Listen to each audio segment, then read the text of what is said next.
안 죽어. 죽을 것 같은데 안 죽어. 맞죠? 네, 이제 쟤 누구지? 왜 계속 나오지? 이러셨다고 하더라고요, 다들.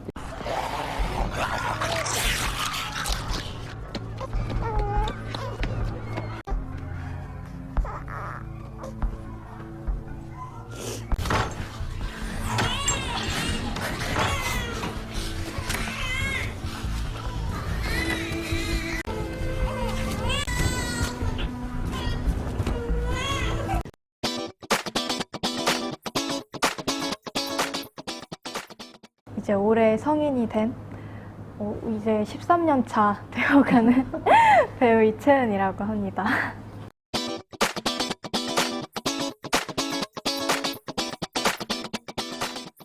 처음 데뷔했던 거는 제가 7살 때 조선명탐정 1에서 단역을 맡아서 데뷔를 했고, 그 다음으로 영화로는 이제 장산범, 덕혜옹주, 그리고 강철비, 그리고 조선명탐정 2 이렇게 쭉 진행을 해왔었고요. 드라마로는 사실 큰 비중은 아니었는데 청담동 살아요나 일편단심 민들레 이런 작품에서 했었고, 이제 가장 최근에는 지금 우리 학교는 출연을 했었습니다. 사실 단역으로 나왔을 때도 감독님이 되게 예뻐해 주셨는데 이제 2에서 오디션을 볼 때는 감독님이 이제 영상으로 찍은 걸 보셨는데 저인 걸 처음에 모르셨대요. 모르시고 이제 이 친구 괜찮다라고 말씀해 주셨었는데 그게 저인 줄 나중에 아셨다고 하시더라고요.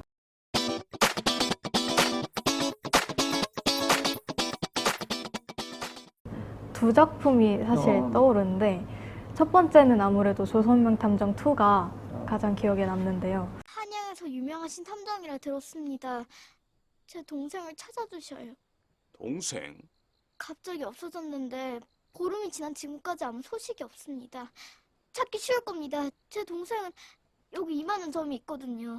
아무래도 제가 상업 영화에서는 거의 처음으로 좀 비중이 큰 역할을 맡았던 작품이기도 하고, 또 그때 이제 제가 노래 부르는 거를 어렸을 때부터 굉장히 좋아했는데 감독님께서 이제 영화 OST에 참여할 기회를 주셨어서 그게 저한테는 너무 특별하게 좀 남았던 작품이었어요. 나를 잊지 말아요 라는 노래였는데 그때 그냥 약간 츤데레 감독님이신데 이제 동요 같은 거 한번 불러보라고 시켜보셨는데 한번 들어보시고는 그럼 이제 이렇게 같이 해보자 라고 하셔서 바로 그렇게 작품도 찍고 OST 참여도 하고 해서 되게 특별했었고, 두 번째로는 사실 지금 아직 개봉은 못한 상태인데 이제 영화 순이라는 작품, 순이요.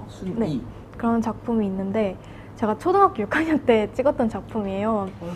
근데 이제 아직 개봉은 못했는데 제가 주연을 맡았었던 작품이에요.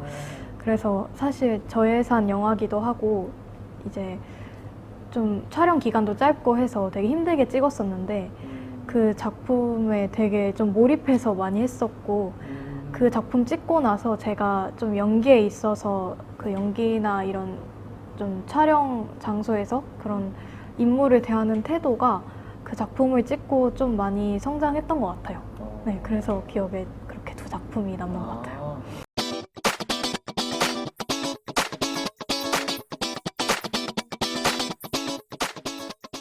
덕혜옹주 때 이제 손예진 배우님하고 같이 촬영을 좀 했었는데 그때 제가 손예진 배우님 딸 역으로 출연을 했었어요.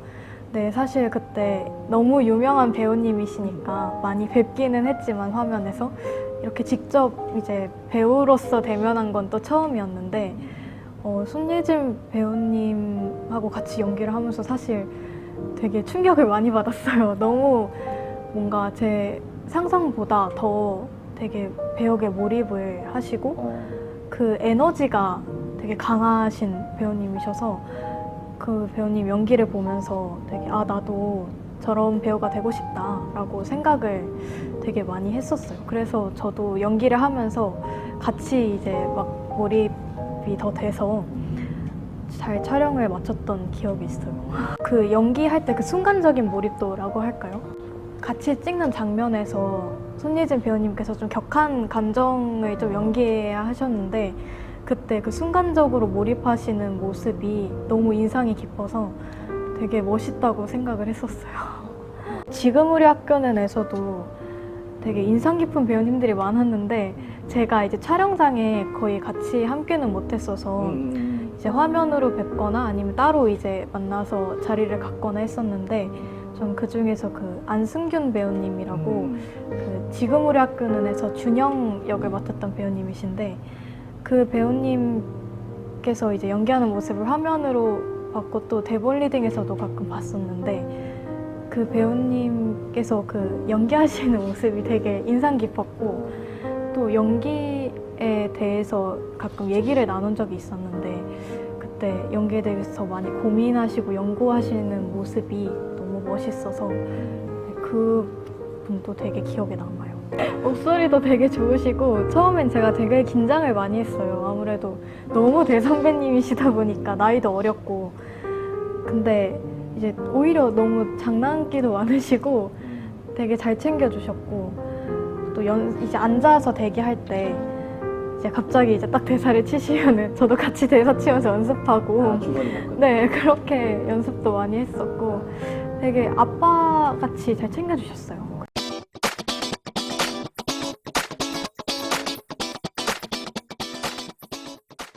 네, 제가 좀 어렸을 때부터 되게 소심했는데 이상하게 좀 노래 부르고 막 춤추고 이렇게 좀 사람들 앞에 서서 하는 그런 거를 되게 좋아했어요. 유치원 때도 연극이나 아니면 뮤지컬 같은 걸 하면은 항상 주연으로 하려고 되게 열심히 적극적으로 하고 했는데 그런 모습을 부모님도 알고 계셨고 부모님께서는 제가 어렸을 때부터 관심 있는 게 있으면 거기에 대해서 되게 세심하게 좀 봐주시고 좀 지지를 많이 해주시는 편이셨어요. 그래서 사실 처음에는 가수가 하고 싶다라고 말씀을 드렸었는데 이제 좀 많은 과정을 거치다 보니까 아무래도 이제 연기를 배우면 나중에 도움이 된다라는 이제 주변에 제의도 있었고 엄마께서도 제가 좀 많이 소심하다 보니까 이렇게 나중에 다 배워두면 도움이 되지 않을까 싶어서 연기학원에 사실 가게 된 건데 6살? 이쯤이지 않았을까 싶어요. 아마 잘 기억은 안 나는데 데뷔를 7살 때 했으니까 그 전이었던 것 같아요. 그래서 연기학원을 그렇게 처음 가게 됐고 거기서 연기를 접하면서 되게 뭔가 새로운 느낌? 되게 저랑 잘 맞더라고요, 오히려. 그래서 오디션을 봐서도 뭔가 성과가 보이고 하니까 더 자신감도 붙고 그래서 계속 연기를 그냥 당연한 듯이 쭉 해왔었는데 오히려 크면서 더 확신이 선 것 같아요. 그래서 오히려 노래보다는 연기로 더 영광을 돌릴 수 있지 않을까라는 생각이 들어서 사실 지금까지 연기를 뭐 그만두고 싶다, 뭐 너무 힘들어서 하기 싫다 이런 생각은 한 번도 안 해본 것 같아요.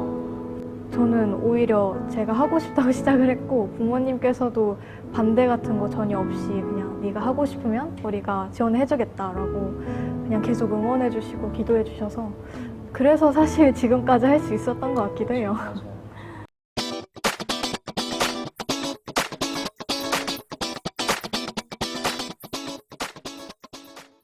이제 목회자 가정이다 보니까 아버지께서 이제 계속 교회로 옮겨 다니셔야 하잖아요. 아무래도 담임 목사님으로 정착하기 전까지는. 그래서 사실 전학을 좀 많이 다니고 이사를 많이 다녔던 부분이 조금 힘들긴 했었어요. 근데 아무래도 엄마께서도 목회자 자녀셨다 보니까 그 어려움을 너무 잘 알고 계셔서 이제 저랑 동생이 그런 어려움을 최대한 겪지 않았으면 좋겠다는 마음을 가지고 계세요. 그래서 사실 좀 그런 어려움이 있긴 해도 최대한 이제 가정 속에서 좀 그런 어려움들을 극복할 수 있게 많이 도움을 주셔서 지금까지 사실 큰 어려움은 없었던 것 같아요. 어렸을 때 이제 찬양 음원이나 이런 것도 아버지가 참여하실 때 같이 따라가서 많이 보기도 하고 아버지께서 기타나 피아노나 이런 것들을 많이 가르쳐 주시고 또 집에 있다 보니까 저절로 음악에 대한 관심도 많이 생기고 거기에 예술이라는 분야에 대해서 또 더 마음이 열려있게 되는 계기가 되지 않았나 싶어요.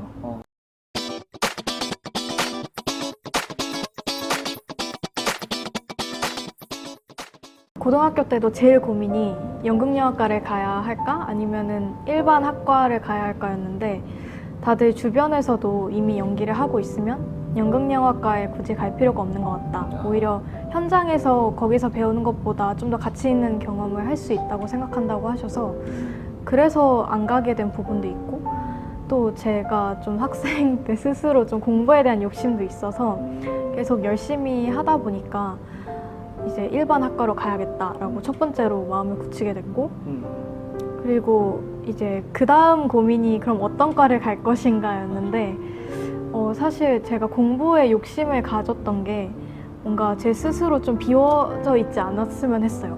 좀 아무래도 배우라는 직업이 계속 표현하고 좀 뭔가를 표출해야 되는 거니까 내 안에 좀 많이 쌓여져 있는 게 있었으면 좋겠다. 뭔가 좀 더 많은 걸 알고 많은 걸 경험했으면 좋겠다라는 마음이 사실 항상 있었어요. 그래서 어떤 걸 내가 공부하면 좋을까라고 하다가 철학을 고등학교 와서 이제 사실 제대로 접한 건 처음이었는데 철학에 좀 관심이 생기기 시작했어요. 그래서 뭔가 철학을 공부하면 내 생각의 깊이가 좀 더 깊어질 수 있지 않을까라는 생각도 했고 그런 부분이 쌓이다 보면은 아무래도 배우로서 좀 더 그런 작품을 보는 눈이나 아니면 인물을 대하는 태도도 좀 변하지 않을까라고 생각을 했었고요. 그리고 저희 회사에 또 한양대 철학과를 나오신 배우님이 계세요. 네, 그 배우분하고 같이 또 상담도 했었는데 그때 배우님을 보면서 정말 닮고 싶다. 뭔가 사람으로서 너무 닮고 싶다는 생각도 해서 그렇게 복합적으로 좀 철학과를 선택하게 된 것 같아요.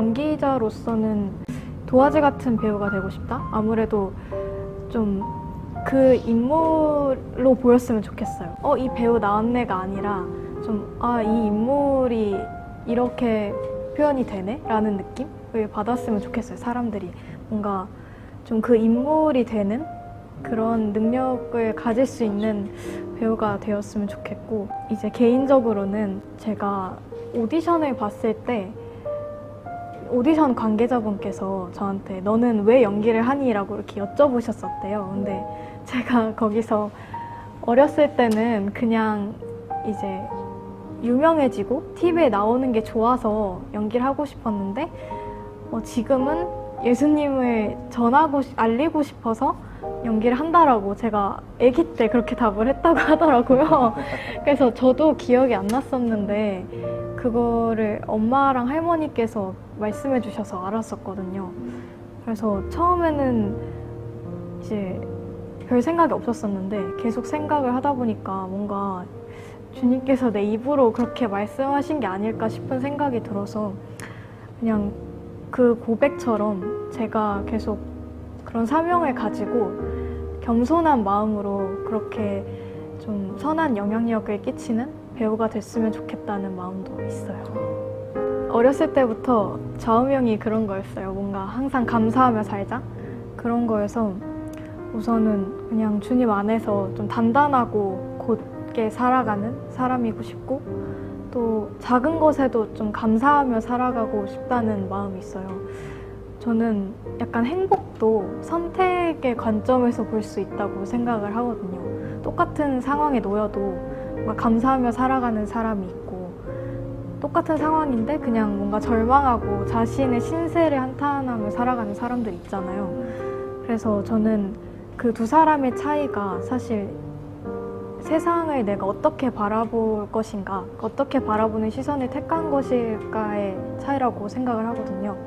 그래서 그냥 제가 작은 것에도 감사하고 항상 단단하고 굳게 살아가는 그런 사람이 될 수 있다면 그런 어른으로 좀 자라가고 싶다는 생각이 있어요.